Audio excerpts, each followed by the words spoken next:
Hey, welcome back. I'm Ash, and this is Sage, and we're really glad you're here with us today. Yeah, wherever you're listening from, thank you. Let's just talk. Okay, so it's Monday morning.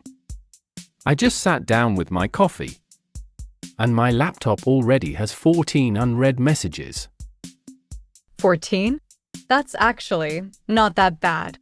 I had 22 on Friday, over the weekend.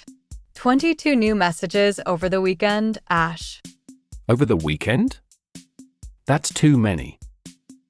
I know. I opened my laptop on Saturday morning and I closed it again. I said no, not today. That is a healthy decision. I thought so. But then I spent the rest of Saturday thinking about those messages. So, not sure I actually won that one. Yeah. That's the thing. You close the laptop, but your brain stays open. Exactly.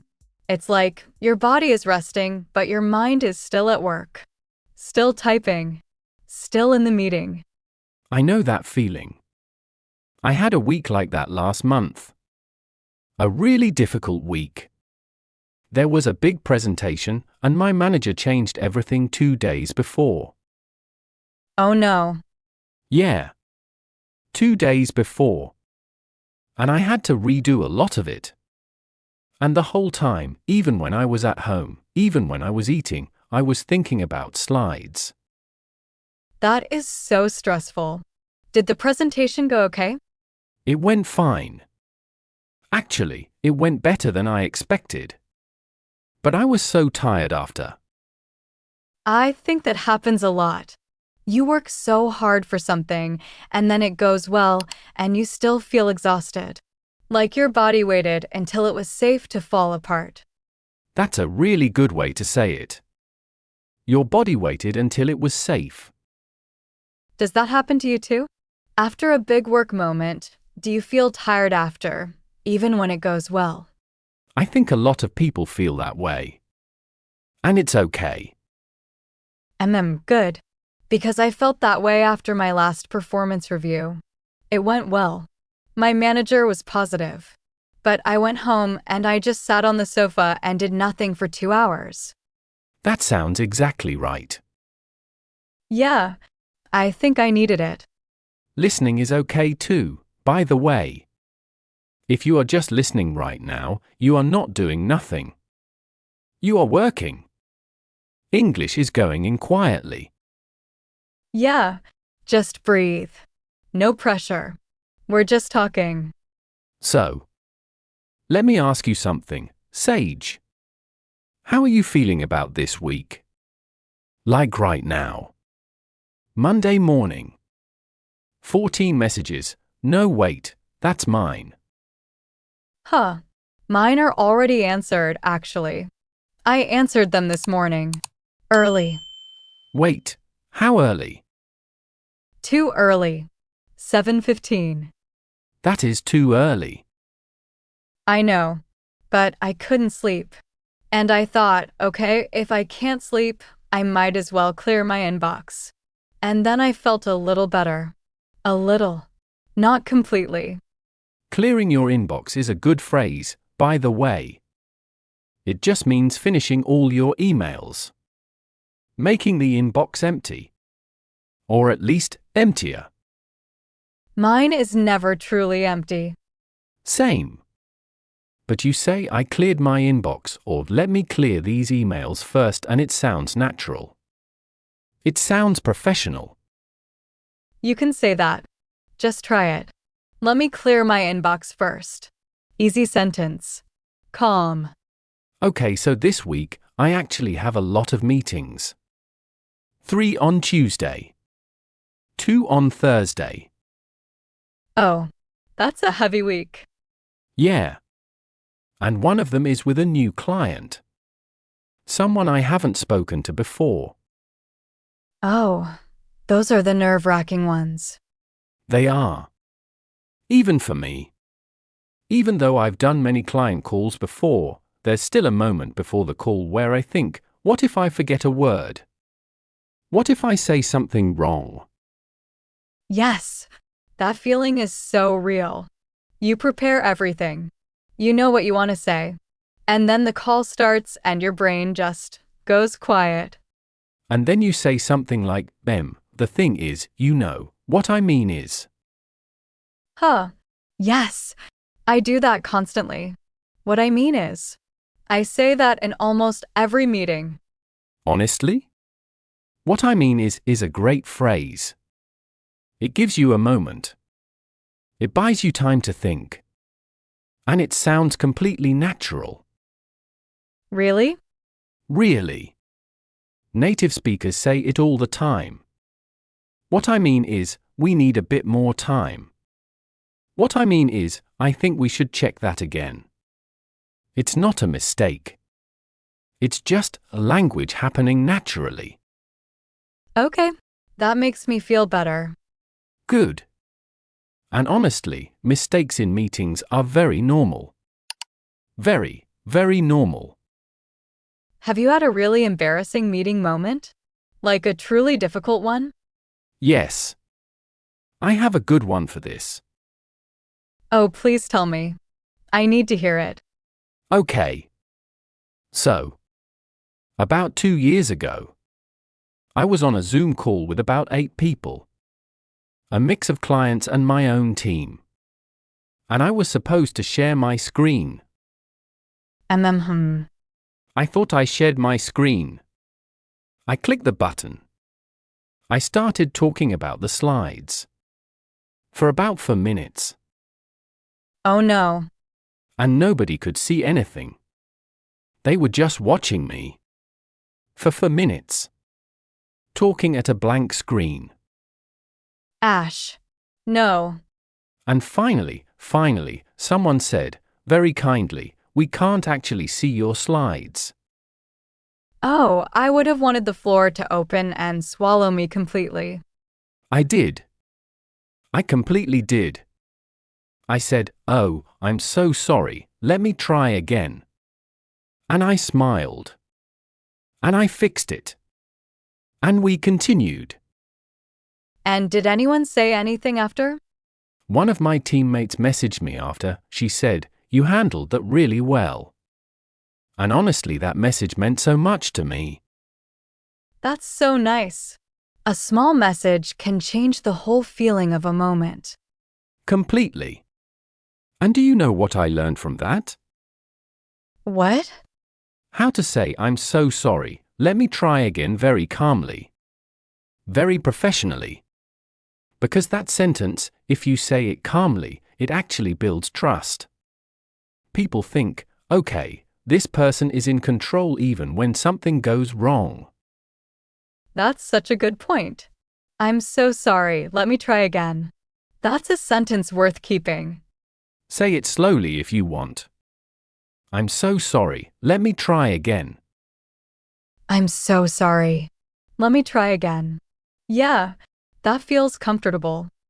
And another one, let me just check that. If someone asks you something and you're not sure, let me just check that. Small. Simple. Professional. I use that one actually. Or sometimes I say, let me get back to you on that. Yes. That's a good one too. Let me get back to you on that means I will give you the answer later. I need to find it first. Yeah, I used it last week in a meeting and my manager nodded. Like, she approved. And I thought, okay, good. That worked.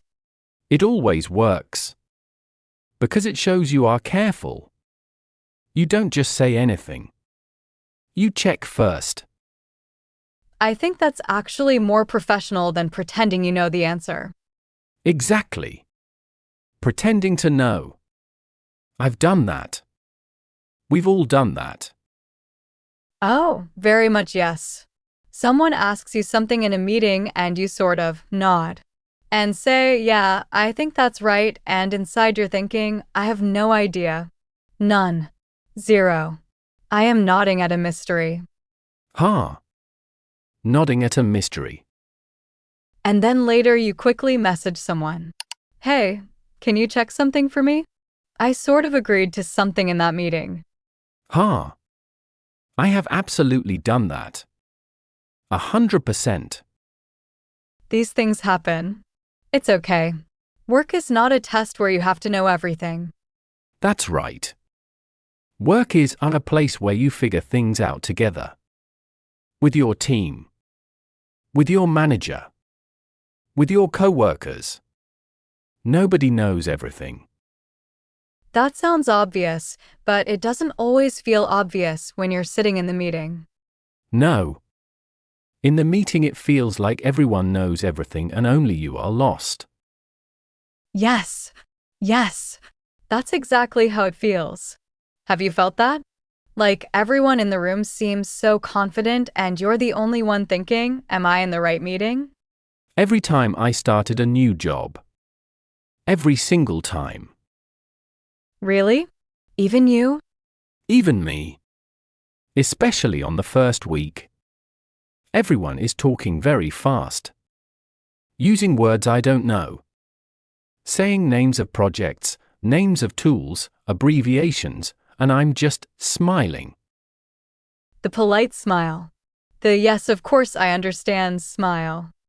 The survival smile. Huh. Exactly. You just hold it and nod and hope someone explains later. And someone usually does. You just have to wait. Or you can ask gently. You can say, sorry, could you say that again? Or, I just want to make sure I understood. Can you explain that quickly? Yes. Those are very safe sentences. Very professional. And nobody thinks less of you for asking. Do you think people are afraid to ask at work? Because I feel like people don't ask enough. I think so. I think there's this feeling that asking makes you look less smart. But actually, asking the right question makes you look more smart. Yes. More engaged. More careful. My manager told me once, she said the people she trusts most are the ones who ask good questions, not the ones who pretend they already know. That's a really important thing she said. I remember it a lot. Take a breath here if you need one.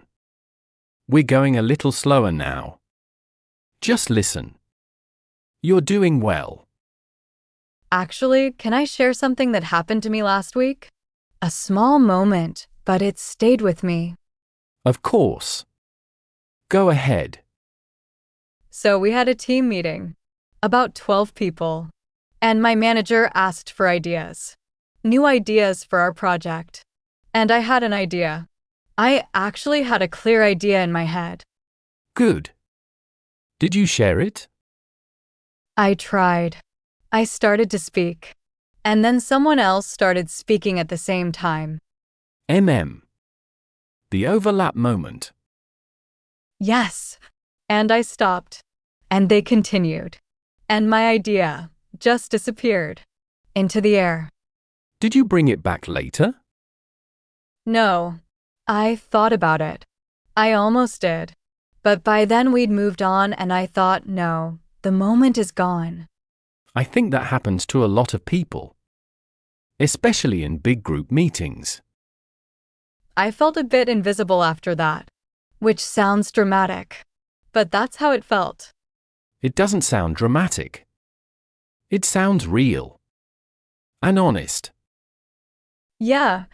There's a useful phrase for that moment. When you want to come back to something, you can say, "Can I add something quickly?" Or, "Sorry to go back, but I wanted to mention one idea." Oh, that's easy. It's very easy. Can I add something quickly? You're not demanding the floor. You're asking politely. And almost everyone will say yes. I wish I'd done that. Next time I will. And sometimes you can even message your idea in the chat. If it's a video call, you type it. You put it in the chat. And your idea is still there. Oh, that's smart. That's actually smart. Some of the best contributions I've seen in meetings were in the chat, not spoken out loud. Okay, I like that. Quiet but present. Your idea is there, just in a different form. Exactly. Quiet but present. That phrase is kind of how I feel at work sometimes. Quiet but present. And that's okay. You don't have to be the loudest person in the room to be the most valuable. I needed to hear that actually. Have you had a moment at work where someone saw you, really saw you, even when you were being quiet? Once. Yeah, my old manager. She noticed I always came to meetings with notes, like handwritten notes. And one day she said to me in private, she said, "I notice you always prepare." I really appreciate that. And I didn't know what to say. I was a bit surprised. That's a lovely moment. It was, because I thought nobody noticed. And she did. And it changed how I felt about that job. Completely. Small acknowledgements matter a lot. They cost nothing to give and they mean everything to receive. Yeah. At work, when someone does something well, it's good to say it. I noticed that. Or that was really helpful. Or even just good work on that. Simple. Very simple. But very real. Okay. New topic? Or same topic? Let's stay with work a little longer. Actually, I want to talk about something that happened this week. Did you see the news about remote work? About companies calling people back to the office? Yeah. There was a big story this week. A major company announced all employees must return to the office. 5 days a week. 5 days. That's full time in the office again. And the reaction was strong. People were not happy. I can imagine. I work a hybrid schedule now. 3 days in the office, 2 at home. And I genuinely think I do better work on my home days. Why is that? Fewer interruptions. I can think. I can write without someone stopping by my desk every 20 minutes. That's a very common feeling. And there's actually data that supports it. Studies show that for focused, individual work, writing, analyzing, designing, people often perform better from home. But the office has things too. You see people. You have real conversations. Those corridor moments, when you just bump into someone and have a quick conversation, those are actually important. Corridor conversations. Yes.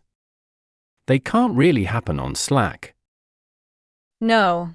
Slack is good for many things, but it's not the same as walking to the coffee machine together. The coffee machine conversations. Those are important. Completely. I made some of my best work connections during coffee machine conversations. Someone mentioned a project. I happened to be there. And suddenly I was involved in something I'd never have known about from my desk. So there's a real argument for both sides. There is. And I think the honest answer is it depends. On the job. On the team. On the person. On the project. It depends is actually a very useful phrase at work. Huh. Is it? Yes. When someone asks you a complicated question and there's no simple yes or no, you can say, "It depends." And then explain. It depends on the timeline. Or it depends on the team's capacity. It sounds thoughtful. Not evasive. Okay. It depends. I'll use that. And another one, that's a good point. Let me think about that. You're not agreeing immediately. You're not disagreeing. You're pausing to consider. And that's a mature professional response. That's a good point. Let me think about that. Exactly. Use it when your manager says something unexpected. Use it when a colleague challenges your idea. It gives you time. And it shows respect. I think I used to just nod when I didn't know what to say. The polite nod. The survival nod. Huh. Look, surviving a meeting is a skill too. Huh. It is. Nobody gives you credit for it, but it is absolutely a skill. Getting through a difficult meeting without saying anything wrong is genuinely not easy. No. It requires a lot of quiet effort. Okay. Speaking of difficult meetings, tell me. Do you ever have meetings that are just too long? Oh my goodness. Yes. We had one last month that was scheduled for 1 hour. It went for 2 hours and 40 minutes. 2 hours and 40 minutes. 2 hours and 40 minutes. And by the end, I was so tired I could barely remember my own name. And the decisions made in the last 10 minutes of a long meeting Are the worst decisions. the very worst. Everyone is exhausted. Everyone just wants to go home. And so they agree to anything. Yes, that sounds fine. Nobody is actually reading the proposal at that point. Nobody. I have a rule for myself now. If a meeting is longer than 90 minutes, I start drinking more water.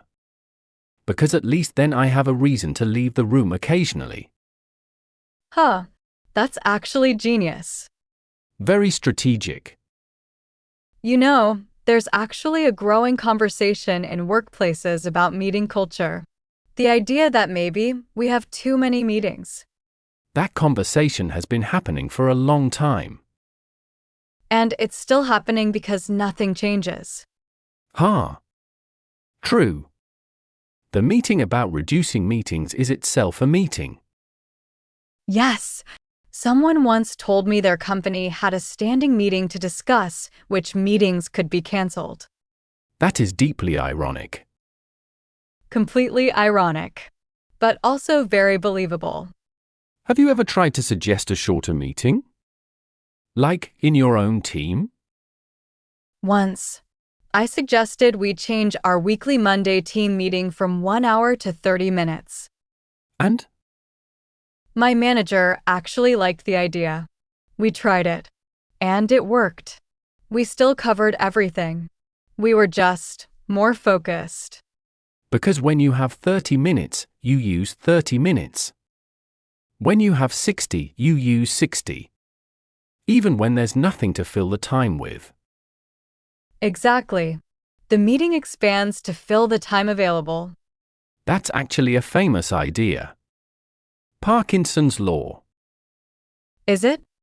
Yes. The idea that work and meetings expand to fill the time you give them. So if you give yourself less time, you often finish in less time. That's uncomfortable but probably true. Very uncomfortable. I tested it once. I gave myself 2 hours to write a report. It took 2 hours. Next time, I gave myself 45 minutes. It took 50. So slightly over, but not much. Much shorter than 2 hours. Maybe I should try that. Give myself less time and see what happens. Carefully. Not for everything. But for things where you know you can do it faster if you focus. Yeah. There's a phrase for that, by the way. In English meetings. Let's keep this brief. It means, let's make this short. Let's be quick. And it's a very professional and acceptable thing to say at the start of a meeting. Let's keep this brief. Okay, that's useful. And if you're the one who called the meeting, you can say, I want to respect everyone's time today. It signals that you know people are busy. You will not waste the hour. Oh, I love that phrase. I want to respect everyone's time. Use it. It makes a good impression. And do you know what? That kind of language, being considerate of other people's time, I think it signals emotional intelligence in the workplace. Yes, it does. And emotional intelligence at work is, I think, more important than people realize. Much more. And it's harder to teach than technical skills. Yes. You can teach someone to use a software in a week. Teaching someone to read a room, much harder. Reading the room. That's another good phrase. Yes.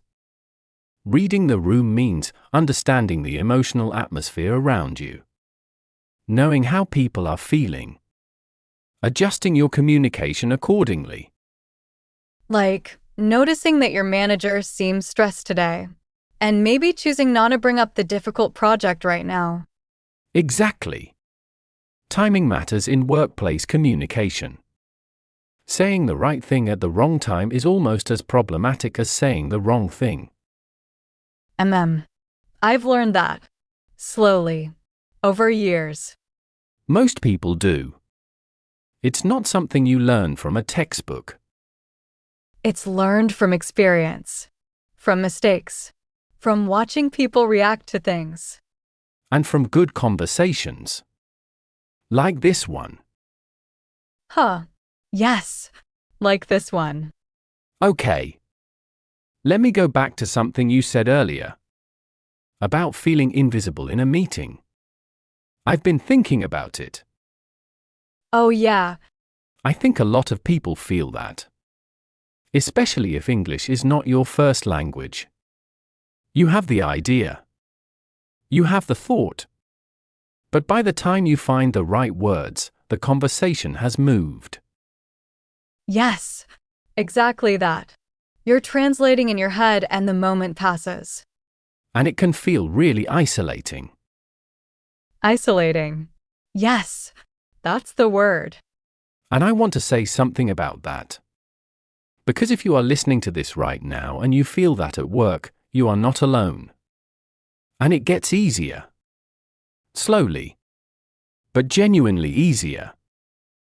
It does. I think the first year of working in English was the hardest. Now, I still have nervous moments. But I know my nervous moments don't last. That's a good place to be.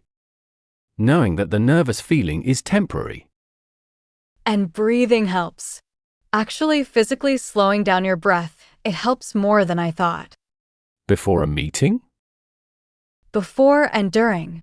I had a tip once. Before you speak in a meeting, breathe out first. Exhale. Then speak. And your voice is calmer. That's genuinely good advice. It works. I've done it. You feel less rushed. You sound steadier. Breathe out. Then speak. Simple but effective. Yeah.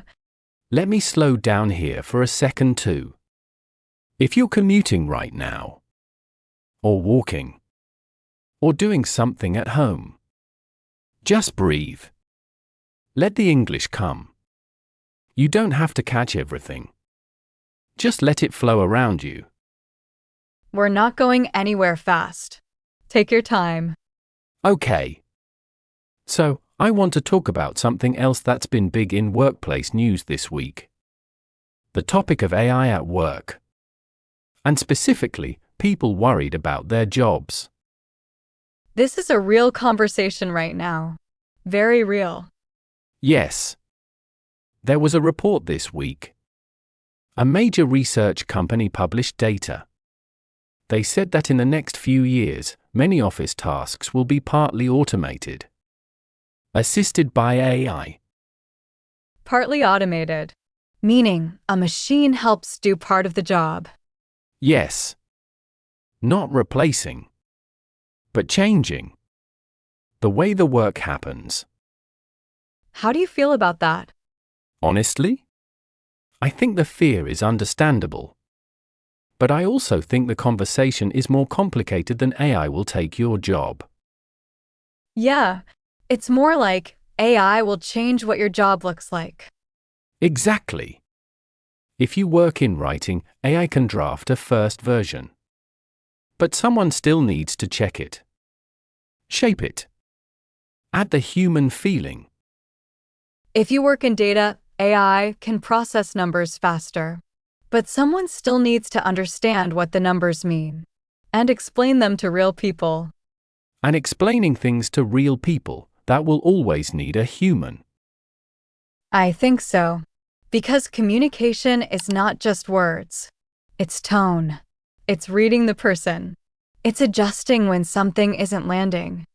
AI can write a sentence. But it doesn't know that your manager is having a bad day and maybe this is not the moment to send that email. Huh. Yeah. The timing thing again. AI doesn't read the room. Not yet. Maybe never fully. And honestly, I think the employees who will do best in this new environment are the ones who learn to work with these tools. Not fight them. Not fear them. But understand them. Work with rather than fight against. That's the mindset shift. And also continue developing the human skills. Communication, empathy, critical thinking, creativity. These are still very hard for machines. Very hard. And I would add relationships. The ability to build real professional relationships. Yes, that's huge. The colleague you go to when you have a problem. The manager who advocates for you in a meeting when you're not there. That network of people, AI can't build that for you. No. You build that by showing up. By being reliable. By being kind. By being the person people trust. And it takes time. You don't build trust quickly. No. It builds slowly. Through small, consistent moments. Like coming to meetings prepared. Like following up when you said you would. Like asking, "How are you doing?" and actually meaning it. Yes. Actually meaning it. Not just as a greeting, but as a genuine question. I had a coworker once. She was always the first person to check on you when you seemed off. She wasn't a manager, but she was one of the most respected people in that office. Because she was consistent. She made people feel seen. Yeah, and when she was promoted, nobody was surprised. Because everyone felt she already deserved it. That is real professional credibility. It's not just about the work you produce. It's about how people feel when they're around you. I think about that sometimes. How do I make people feel? At work, in meetings, in conversations. That's a thoughtful question. Does that sound too serious? No. It sounds like someone who cares about their work relationships. Which is a really good thing. Okay, let me tell you something a little funny to balance it out. Please. So, I sent an email once. An important email to a client. Very professional. Detailed. Took me a long time to write. Okay. I pressed send. I felt good. Confident. And then I looked at the email address. Oh. I had sent it to the wrong person. Not a client. A colleague. With the same first name. Sage. Ash, I wanted to disappear into the floor. What did you do? I sent a follow-up email immediately. I apologize. Please disregard that message. It was intended for a different contact. Very calm. Very professional. Inside, total chaos. Inside, chaos. Outside, calm email. That is the working adult experience. The colleague was very kind about it. She replied saying, "No worries. Sending to the right person happens to all of us." See? That's the reality. People are usually kinder than we expect. Much kinder. We build up these disasters in our heads. And then the actual reaction is just, "Oh yeah, that happens." Because it does happen. To everyone. And if that happens to you, if you send an email to the wrong person, you can say, I apologize, please disregard that message. Very professional. Very clear. Or, I'm sorry for any confusion, that was sent in error. Sent in error. Good phrase. Yes.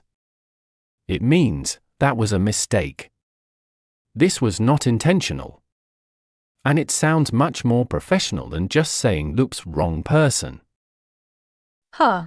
Although I did think oops, wrong person in my head. Internally. That's fine. Yeah. Keep the internal panic internal.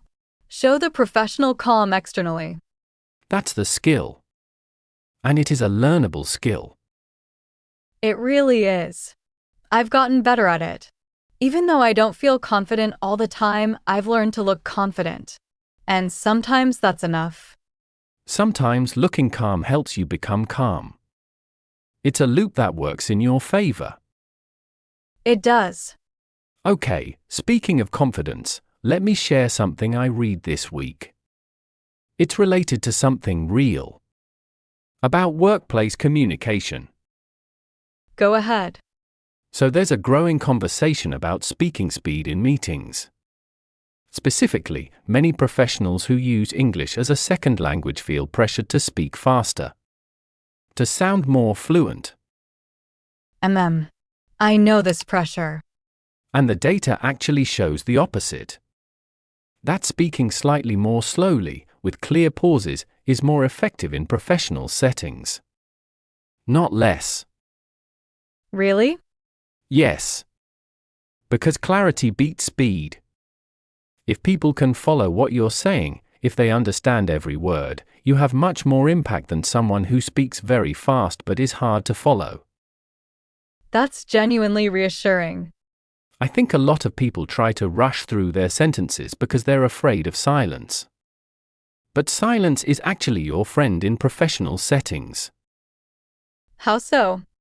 A short pause before you answer a question, it makes you look thoughtful. Like you're considering your answer carefully. Not reactive. Oh, so the pause isn't a weakness. It's a signal of thinking. Exactly. And when you're presenting, a pause between your main points gives people time to absorb what you just said. It's not awkward silence. It's useful silence. Useful silence. I like that. And if you lose your word, if you forget a word in the middle of speaking, you can say, either, sorry, the term I'm looking for is. And that's natural. That's what speakers do. The term I'm looking for. Okay, good. Or simply, give me a moment. Just that. Give me a moment. And then continue. Can you say that to a manager? In a meeting? Just give me a moment? Absolutely. It's professional. It's calm. It says, I want to give you a careful answer. I'm not going to rush. I've never done that. I always try to fill the silence immediately, even if what I say is not very useful. A lot of people do. It's instinctive. We're afraid of the quiet. Maybe I'll try it. In my next meeting. Just pause. Let myself breathe. And then speak. You might surprise yourself. Have you tried it? Has it worked for you? Yes. There was one meeting, a difficult one. My manager asked me a really challenging question. In front of the whole team. And instead of immediately answering, I said, that's a good question. Give me a moment to think about that. And what happened? Everyone waited. Calmly. And I took about 5 seconds. And then I gave a clear answer. And after the meeting, a colleague said, the way you handled that question was really good. 5 seconds felt short enough? It didn't feel too long? It felt longer in my head. In reality, 5 seconds is very short. And 5 seconds of thinking produces a much better answer than 5 seconds of panicking. Okay, 5 seconds of thinking, not 5 seconds of panicking. Choose the thinking. Choose the thinking. Okay. Let's slow down the pace here a little. We've covered a lot. Just breathe for a second. Let things settle. Yeah, let's just be here for a moment. How are you doing with the English today? Is the pace okay? Are you following?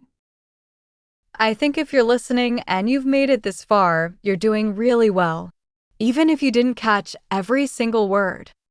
Even if you drifted for a moment, that's okay. Come back.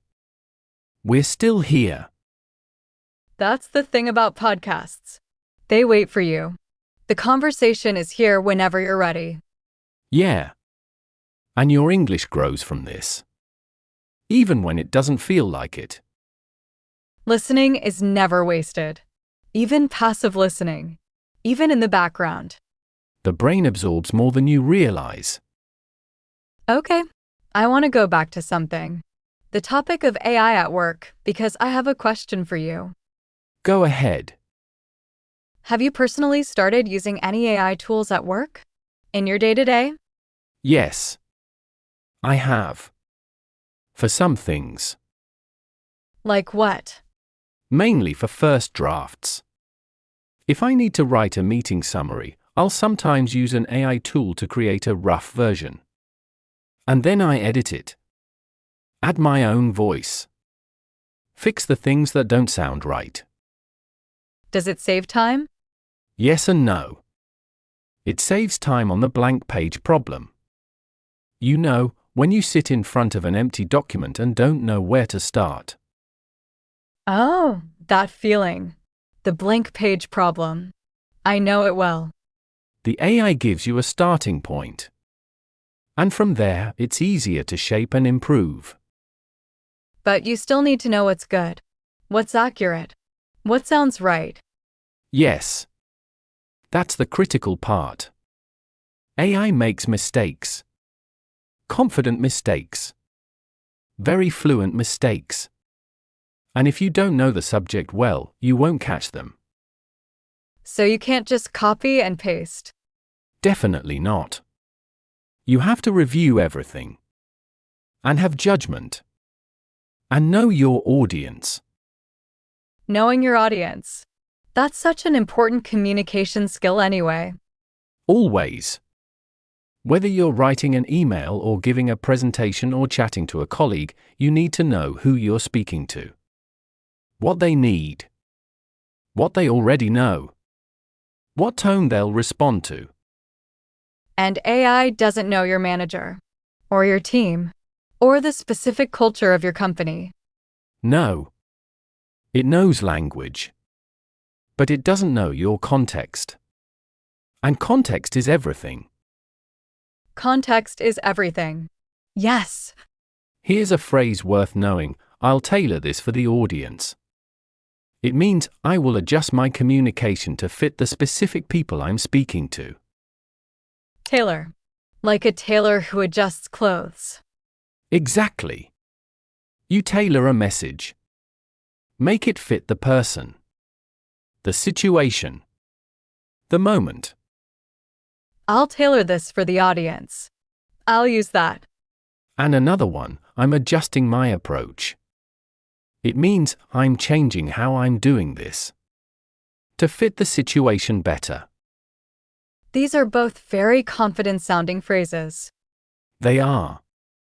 And they're easy to use. Natural. They show that you think before you communicate. Which is honestly one of the best things you can develop professionally. Yes. Communication awareness. Knowing that how you say something matters as much as what you say. Maybe more sometimes. Sometimes more. The right message said in the wrong tone at the wrong time lands badly.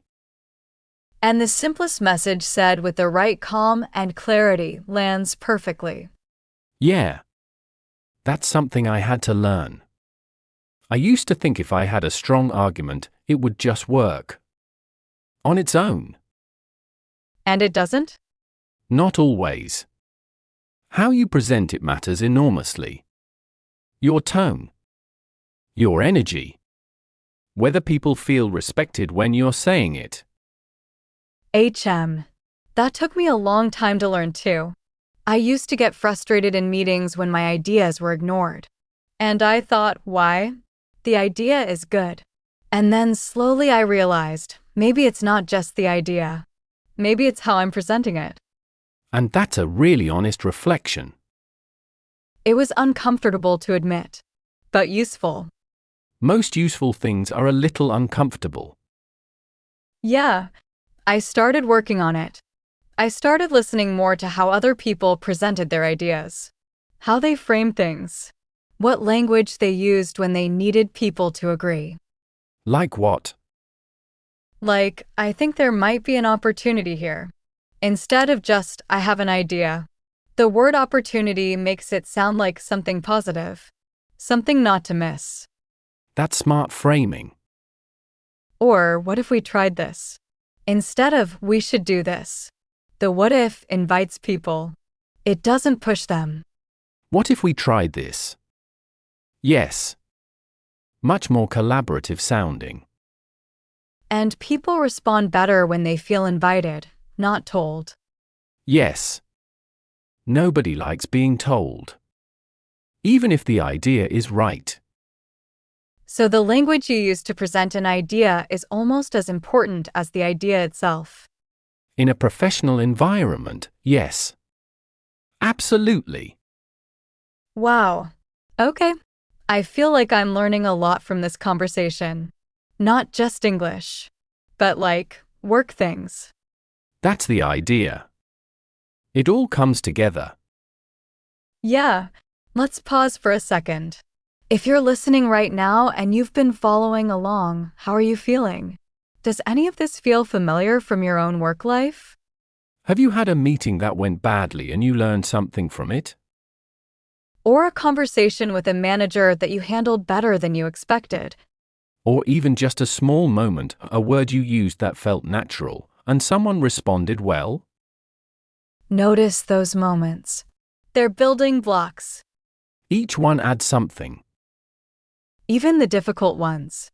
Especially the difficult ones. Okay. I want to talk about something that I think is underappreciated in workplace life. And that's the topic of professional small talk. Oh, yes. Small talk is a skill. A real skill. And it can feel terrifying if English is not your first language. Because there are no rules. Nobody tells you what to say. It's just you and another person. And a few minutes to fill. Before a meeting. In the lift. At the coffee machine. After a call that ends a few minutes early. The 2 spare minutes. What do you say? And the mistake most people make is thinking that small talk has to be interesting or clever. It doesn't. No? No. Small talk is more about tone than content. It's about showing that you are friendly. That you are comfortable. That you are a safe person to be around. So the actual words matter less than the energy behind them. Exactly. Busy week. 3 words. But if you say it warmly, it opens a connection. And the other person says, yeah, you. 2 words. And now you've had a moment. A real one. Yes. That moment builds over time. All those small moments become a relationship. And then one day that person is the one who advocates for you in a meeting when you're not there. Because they know you. As a person. Not just a name on an email. Small talk that leads to trust. Okay, what are good small talk phrases for work? Busy week. Very common. Safe. Works everywhere. How's your project going? If you know they're working on something. Did you have a good weekend? Monday classic. Looking forward to the weekend? Thursday or Friday classic? How's the team doing? Good for checking in without being too personal. Did you catch any news this week? If you want to ease into a real topic. These feel very manageable. Very low pressure. They are. And you don't need to be funny. You don't need to be brilliant. You just need to show up with a warm tone. And if there's silence, that's okay too. Comfortable silence is a sign of trust. Not failure. Comfortable silence. I like that. We don't always have to fill every second with words. Sometimes just being present is enough. Yeah, that's a good reminder for life, not just work. True. Okay, let me tell you about something a bit awkward that happened to me last week. Because I promised myself I'd share it. Oh, good. I love these. So I joined a Zoom call. I was a few minutes late. And I typed in the chat, "Sorry I'm late, got stuck in traffic." Okay. I work from home, Ash. Ha. I have not been in traffic in months. I don't know why I wrote that. It's just what I always used to say when I was late.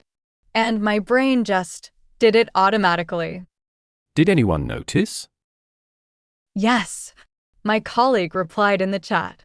He wrote, "Traffic? You're in your kitchen." Ha. The whole call saw it. I went so red. Even though nobody could see me, I went red. That is very relatable. Some phrases are just automatic. They come out before your brain checks them. Exactly. Got stuck in traffic, it was just the default. And now apparently I use it while sitting at my kitchen table. At least it was a good moment. A laugh for the team. The colleague was very kind about it. He said, "Hey, we all do it." And we moved on. And that's the beauty of teams that have a bit of warmth. They can laugh together. And then let it go. Yeah, I think team culture matters so much. Whether you feel safe to be a little imperfect. And to laugh at yourself. Yes, the ability to laugh at yourself is honestly one of the most professional qualities you can have. Because it shows you are not too fragile. You can handle a mistake. You don't need everything to be perfect. And people trust you more. Because they see you as a real human. Not someone performing professionalism. Performing professionalism. That's a great phrase. Is it? Yes. Because some people are so busy looking professional that they stop being real. And real is always more powerful. Real is always more powerful. Okay, I agree with that. Here's something else worth noting, the phrase to own it. In workplace English. Own it, like, take responsibility? Yes. Own your mistake means don't hide from it. Don't blame someone else. Accept it. Say what happened. And move forward. Own it. I like that. It sounds confident. Even when talking about an error. I made a mistake in that report. I own that. I've corrected it now. Oh, that's much better than a long defensive explanation. Always. 3 clear sentences. Acknowledge. Take responsibility. Show what you did about it. That's actually very useful for performance reviews, too. Very. If your manager brings up a mistake, don't defend. Don't explain too much. Just acknowledge, own it, and say what you learned. I understand. That was my mistake. I've learned from it, and here's what I'm doing differently now. Perfect. That sentence is gold in a performance review.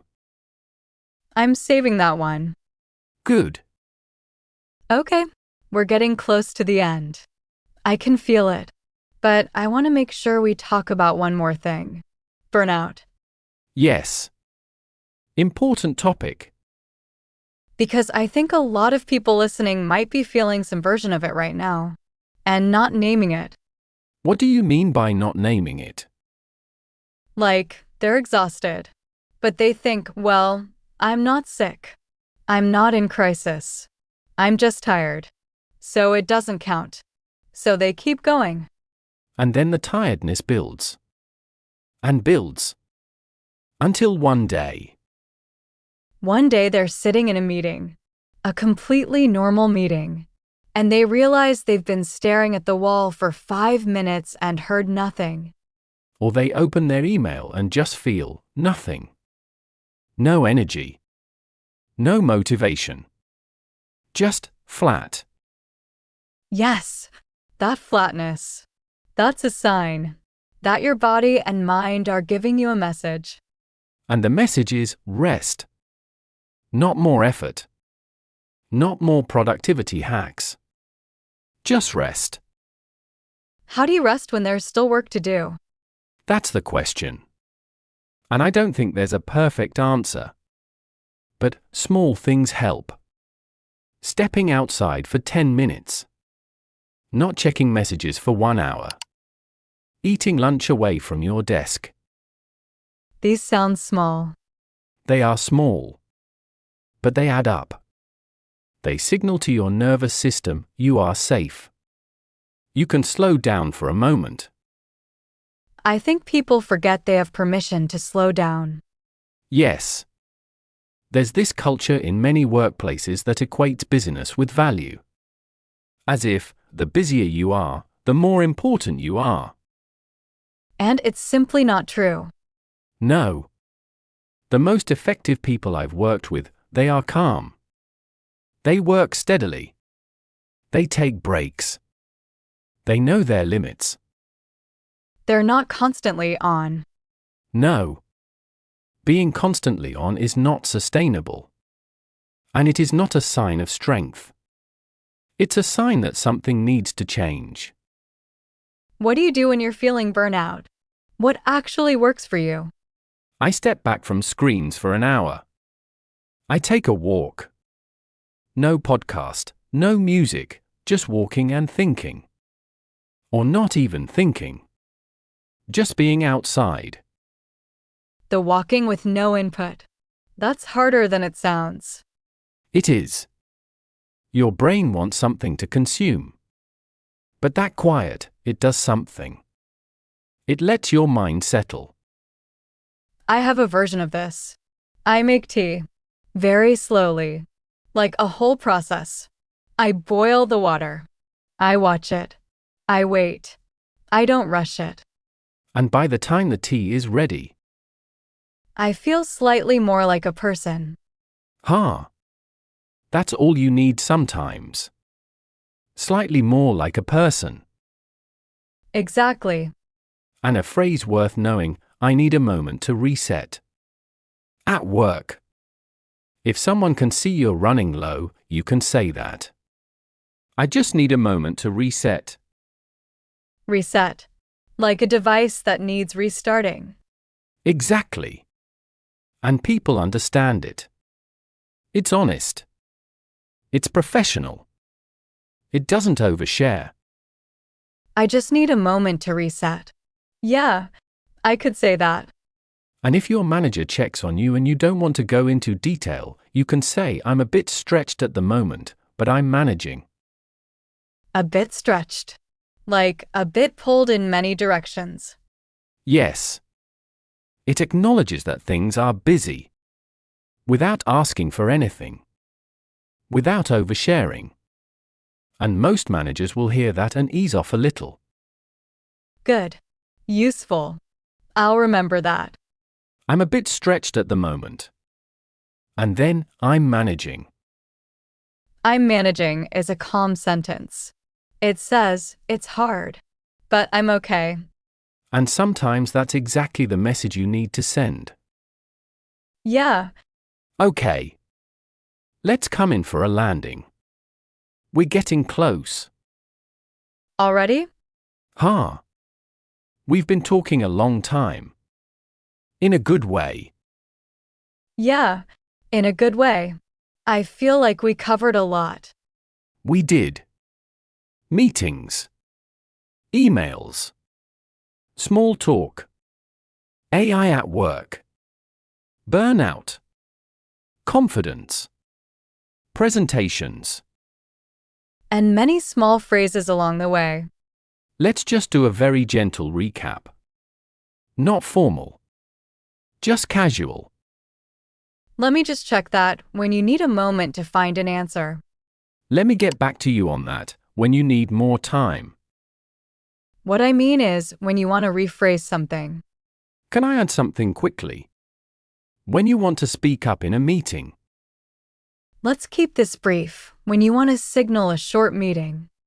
I want to respect everyone's time at the start of a meeting. What if we tried this? Presenting an idea without pressure. I'm a bit stretched at the moment, but I'm managing when you're busy but okay. Give me a moment before you answer something important. I own that when you're taking responsibility for a mistake. I need a moment to reset when you need a breath.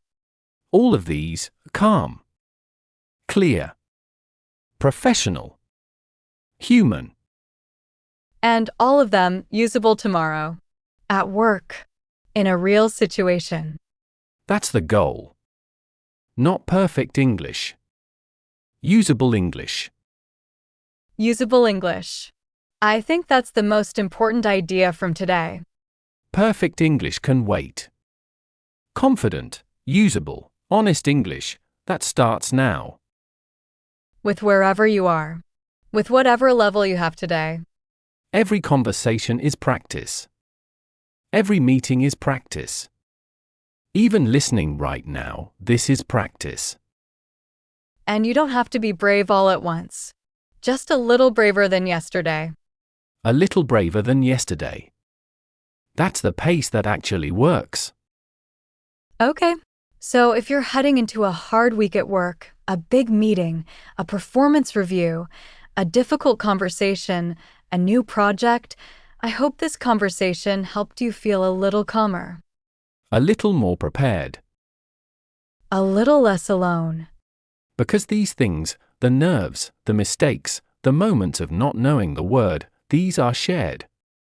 Everyone has them. Everyone. Even the people who look the most confident. Especially them. Huh. Yeah. Take care of yourself this week. Drink your water. Make your tea slowly. Step outside when you can. And if you're in a meeting that goes too long, drink extra water. Very strategic. Always. Thanks for being here today. Really. It means something that you listen. Come back whenever you need a quiet conversation. We'll be here. Take it easy. Bye for now.